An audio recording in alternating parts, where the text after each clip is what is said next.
আসসালামু আলাইকুম। রিসেন্ট টাইমসের মধ্যে কিছু রিফারবিশড আইফোন আমাদের দেশের মধ্যে অনেক বেশি ভইরা যাইতাছে। কিছু মডেল নিয়ে আপনাদের অনেক সচেতন হওয়া প্রয়োজন। সচেতনতা তো একদিকে।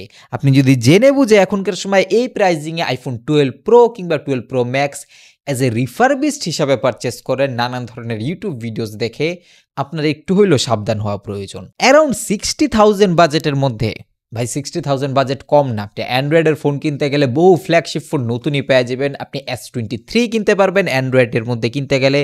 এছাড়াও আরও অনেক অপশন অ্যাভেলেবেল থাকে যদি অ্যান্ড্রয়েড কিনতে হয়। বাট যখন কিনা মানুষ আইফোন চুজ করে সেখানে অবভিয়াস কিছু রিজন থাকে, তার জন্যই মানুষজন আইফোনই কিনবো। অ্যান্ড আমরাও রেকমেন্ড করি এই প্রাইস রেঞ্জের মধ্যে যদি আপনার অ্যাপেলের ফোন কিনতে হয় জাস্ট ক্যামেরার জন্য, সেই ক্ষেত্রে গো ফর ইট। এখন বিষয়টা এরকম না যে আমার রিফারবিশড ফোন নিয়ে কোনো বায়াসড ওপিনিয়ন আছে কিংবা রিফারবিশড ফোন ভাল লাগে না কিংবা অ্যাকচুয়ালি ওর্দিট মনে করি না, এই ধরনের জিনিসপত্র।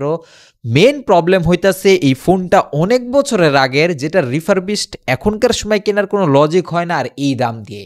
তার জন্য iPhone 12 Pro and Pro Max এখনকার সময় অ্যারাউন্ড 60,000 এর মধ্যে কোনোভাবেই আমি আপনাকে রেকমেন্ড করতে পারি না। যদি আপনি একবার ভাবনা চিন্তাও করেন কিংবা কারো যদি ভিডিও দেখা থাকেন এখনকার সময় যে নতুন ফোন হিসাবে এই ফোনটাকে পারচেস করলে কীরকম হয়। এখন এই similar iPhone 12 Pro and Pro Max যদি অ্যাজ এ রিফারবিশড ফোন হিসাবে আমাদের দেশে 40 to 45K এর মধ্যে পাওয়া যেত, সেই ক্ষেত্রে আমি ডেফিনেটলি রেকমেন্ড করতাম ওই বাজেট রেঞ্জের মধ্যে যেই কোনো অ্যান্ড্রয়েডের নতুন ফোন কেনার থেকেও, ইভেন আইফোন তো পাওয়াই যায় না, সেকেন্ড হ্যান্ড ফোনের মার্কেটেও যে অ্যাপেলের ফোনগুলো অ্যাভেলেবেল আছে ওইটাকে বাদ রেখেও এই রিফারবিশড ইউনিটের ফোন কেনার জন্য। কেননা এগুলোর মধ্যে খুব বেশি যে একটা প্রবলেম এরকম না, অ্যাজ এ নতুন ফোন হিসেবে আপনি ইউজ করতে পারবেন।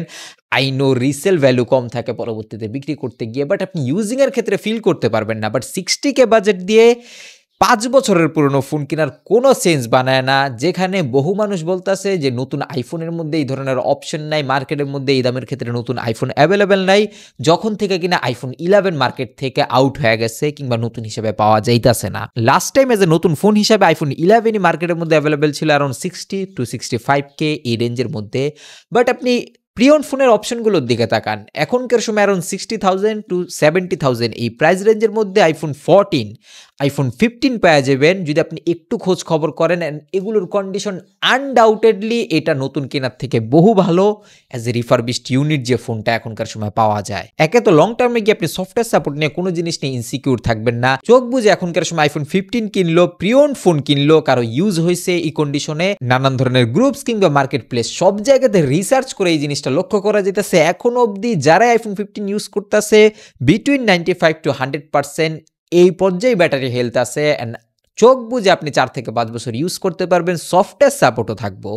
বাট iPhone 12 এর ক্ষেত্রে ব্যাপারটা এরকম না। 12 সিরিজের ব্যাটারি এমনিই কম, তার উপর দিয়ে এত বছর হয়ে গেছে, আই নো নতুন ব্যাটারি সিল্ড করে লাগা দিছে, তারপরেও আপনি 60K যে প্রাইসটা পে করতেছেন ওইটার ওর তো এটা এখনকার সময় বহন করে না কোনোভাবেই। যে জায়গাতে একটা বড় মার্জিন হয়তো বা সব ওনাররা রাখতেছে, তার জন্য এখন অবধি এই ফোনগুলো এত বেশি পরিমাণ পাম্প আপ হয়ে আছে। যদি আপনারা কোনোভাবে পারচেস না করেন এই ফোনগুলো কোনো না কোনোভাবে তাদের বিক্রি করতেই হইব। সেই সময় দেখা যাবে অ্যারাউন্ড 40K কিংবা 45K এর মধ্যে আমরা পেলেও পেতে পারি। বাট ওই জিনিস নিয়ে আমাদের ভাবনার কিছু নাই, যেখানে মার্কেটের মধ্যে এর থেকে বেটার অপশন অ্যাভেলেবেল আছে।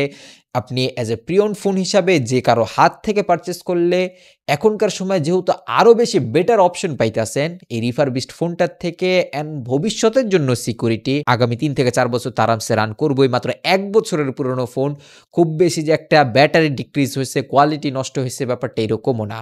সেই ক্ষেত্রে গিয়ে ওই অপশনগুলো বেশি বেটার। আমি প্রো অ্যান্ড প্রো ম্যাক্স ভেরিয়েন্টের কথা বলতেছি না। প্রো অ্যান্ড প্রো ম্যাক্সের দাম 80-90 হাজার টাকা পর্যন্ত চলে যায় iPhone 14 Pro কিংবা 15 Pro Pro Max। But vanilla নাম্বারের ফোনগুলো এই প্রো লাইন আপের 12 সিরিজ থেকে আনডাউটেডলি বেটার অ্যান্ড সিকিউরড বলা যায়, যেহেতু আরও 2 বছরের আপগ্রেড ভেরিয়েন্টের ফোন iPhone 15 অ্যান্ড 14। বাদবাকি কেউ যদি রিস্ক নেওয়ার জন্য কিনতে চান iPhone 12 Pro and Pro Max refurbished ইউনিটটা আমাদের দেশের মধ্যে যেগুলো বিক্রি হইতেছে নতুন বললা, আপনি একটু ওয়েট করেন, হয়তো বা আরও দাম কমবো। বাট 60K 55K এই দাম পে করে 5 বছরের পুরনো হার্ডওয়্যার এখনকার সময় কিনার কোনো যুক্তিকতা হয়ই না, যেখানে সেকেন্ড হ্যান্ড ফোনের মার্কেটের মধ্যে 12 Pro Pro Max পাওয়া যেতেছে around 40 to 45K। I know ওগুলোর কন্ডিশন অনেক খারাপ এটার থেকে। অ্যাকচুয়ালি যদি আপনার অ্যাপেলের হার্ডওয়্যার কিনতেই হয় সেই ক্ষেত্রে এখনকার সময় 15 সিরিজ কিংবা 14 সিরিজের থেকে স্টার্ট হওয়া দরকার অ্যাজ এ প্রাইমারি ফোন হিসাবে ইউজিংয়ের জন্য। সেকেন্ডারি ফোন হিসাবে ইউজ করতে চাইলে কিংবা রিস্ক নিতে চাইলে সেই ক্ষেত্রে iPhone 11 কিংবা Access Max এগুলো তো মার্কেটের মধ্যে এখনকার সময় বিক্রি হইতাছে। আপনি যেকোনো একটাকেই পারচেজ করতে পারেন। বাট লজিক্যালি সেন্সেবল কোনো ডিসিশন নিতে গেলে এখনকার সময় 60 to 70 কে রেঞ্জের মধ্যে 14 and 15 ভ্যানিলা নাম্বারের ফোনগুলো বেশি রেকমেন্ডেবল রাদার দেন এরকম ওভার প্রাইসড দাম দিয়ে একটা রিফারবিশড ফোন কেনার থেকে।